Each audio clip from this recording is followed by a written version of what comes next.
Kot članica delovne skupine Gospodarske zbornice sem sodelovala pri pregledu dokumentacije teh 24 projektov, za katere se je v postopkih javnih naročil ocenjevalo, da je prišlo do težav pri realizaciji poplačila podizvajalcev. Povedati moram, da je delovna skupina svoje delo intenzivno opravila. Pregledali smo dokumentacijo, ki smo jo dobili strani podizvajalcev, ki niso bili poplačani pri teh projektih, in jo primerjali ter skušali uskladiti odprte zadeve z predstavniki resornih ministrstev, ki so stali za temi investicijami. Ugotovili smo, da je v vseh projektih praktično prišlo do zlorabe kriterijev izbire instituta najnižje cene in seveda do neuresničevanja in neizpolnjevanja nekaterih kriterijev, ki so bili določeni v samih javnih razpisih in bi glede na veljavni zakon morali upoštevati. Kot glavni izvajalci so bili nesporno velikokrat izbrani izvajalci, ki niso izpolnjevali kriterija, da imajo poravnane obveznosti do podizvajalcev, da imajo plačane prispevke, in v nekaterih primerih se je ugotovilo tudi, da je končni naročnik sklepal pogodbo v nasprotju z sklepom o izbiri izvajalca, in obstaja celo domneva, da bi bil tudi član konzorcija, ki je prispeval k izbiri za projekt, oškodovan zato, ker je bil neupravičeno izločen. Same pogodbe so bile sklenjene z vidika dominacije glavnega naročnika, ki praktično izvajalcu, tudi glavnemu izvajalcu, predvsem pa podizvajalcem, ni dopuščal možnosti spremembe njegovih določil, ki so bila pa takšna, da v končni fazi niso zagotavljala varstva poplačila podizvajalcem. Podizvajalci so v večini primerov vztrajali na temu, da so svoja poplačila imeli zavarovane s cesijami, za katere pa naročniki prvič niso vodili niti ustreznega nadzora, niti evidentiranja, in skladno s tem tudi niso spoštovali vrstnega reda za poplačilo obveznosti po teh cesijah in asignacijah. Še celo nasprotno, ugotovili smo, da so nekateri naročniki glavnim izvajalcem poplačali že ob začetku veljavnosti pogodbe do polovice pogodbene cene, torej na račune glavnih izvajalcev, in da tudi sama določila, ki so bila vezana na zadržana sredstva, so v večini pogodb bila zapisana tako, da zadnja situacija praktično nikoli ni šla v poplačilo. Čeprav so bila ministrstva seznanjena, da je glavni izvajalec sklenil cesijsko pogodbo z nekaterimi podizvajalci, so dopuščala, da so se prednostno poplačevale nekatere pogodbe, ki niso bile vezane na podizvajalce v teh konkretnih projektih. Ocenjujemo, da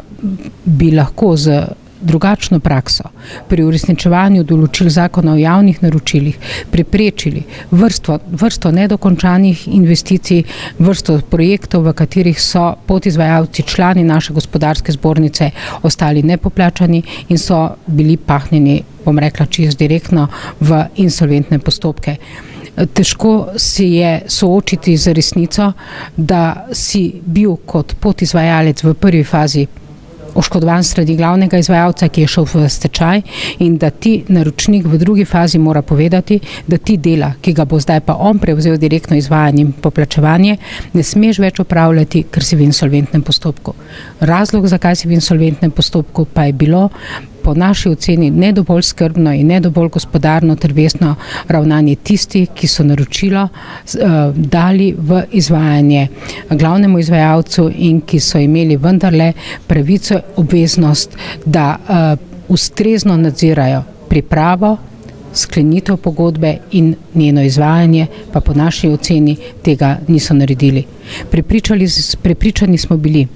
da bo delovna skupina, v kateri smo sodelovali, dejansko skušala izvensodno najti rešitev, ki bo omogočila poplačilo podizvajalcem za njihova opravljena dela, kajti v nekaj projektih ocenjujemo tako strokovno, da ne bom rekla poslovno moralno, da imajo naročniki možnost in priložnost, da bi to poplačilo lahko naredili, vendar iščejo razloge, da se to ne opravi. Kakšno možnost pa imajo podjetja zdaj v tem primeru, da pridejo sploh do teh sredstev? Vrsta teh podjetij je dejansko že vložila tožbene zahtevke zoper naročnike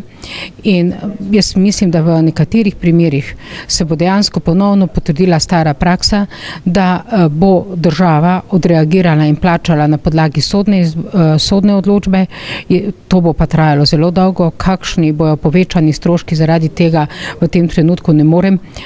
ocenjevati, ker vendar le glede na tok sodnih postopkov pri nas je to dolgo. Zato sem toliko bolj razočarana, da pobude Ministrstva za pravosodje, da naj slovenska podjetja in ostali subjekti čim več uporabljajo izvensodne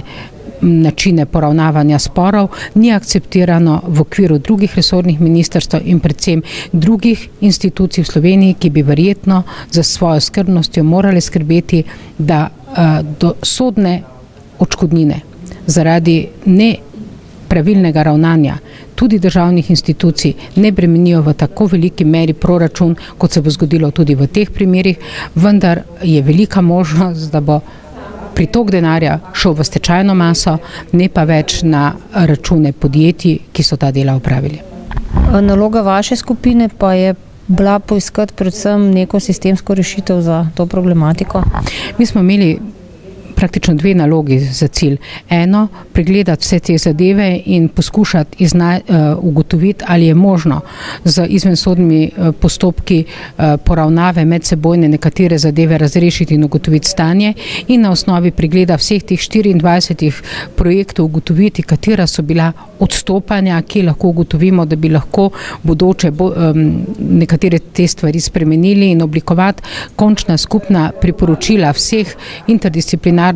zasedenih članov te delovne skupine, ki je bila po moji oceni po svoji strukturi pravilno oblikovana, vendar odzivnost vseh članov te skupine, da bi do teh dveh ciljev prišlo, vsaj po moji oceni ni bila enako močna. Jaz moram reči, da sem osebno vendarle zadovoljna, da sem v tej delovni skupini sodelovala, predvsem zaradi tega, ker sem dobila še bolj bogat vpogled v, bom rekla, nespoštovanje in nekaterih veljavnih določil v praksi in zadovoljna sem zato, ker je vendarle služba vlade za zakonodajo ves čas delovanja te skupine, ki bi naj sicer svojo nalogo v kratkem času opravila, cilji so bili tam nekje okrog meseca dni, da bi oblikovali zaključke in prišli po možnosti do rešitve, ki bi zagotovila ustrezno in sprejemljivo rešitev za podizvajalce. Delali smo praktično od junija pa do danes in naš današnji zaključek je sicer nič nismo dosegli, nobenega poplačila nismo mogli dogovoriti in razrešiti za podizvajalce v skladu z izhodišči, ki smo si jih na nek način zastavili in pričakovali, da jih bomo lahko realizirali ali pa vsaj pomagali to storiti, ampak nažalost nismo uspeli priti zaradi takšnega delovanja tudi ne do tistega zaključnega dela, kjer bi v okviru delovne skupine oblikovali priporočila, ki bi odpravila negativno prakso, ki je povzročila takšno stanje pri plačilu podizvajalcev na javnih investicijah in takšne zastoje pri izvedbi teh investicij, kot so vsem splošno znana. Hvala lepa.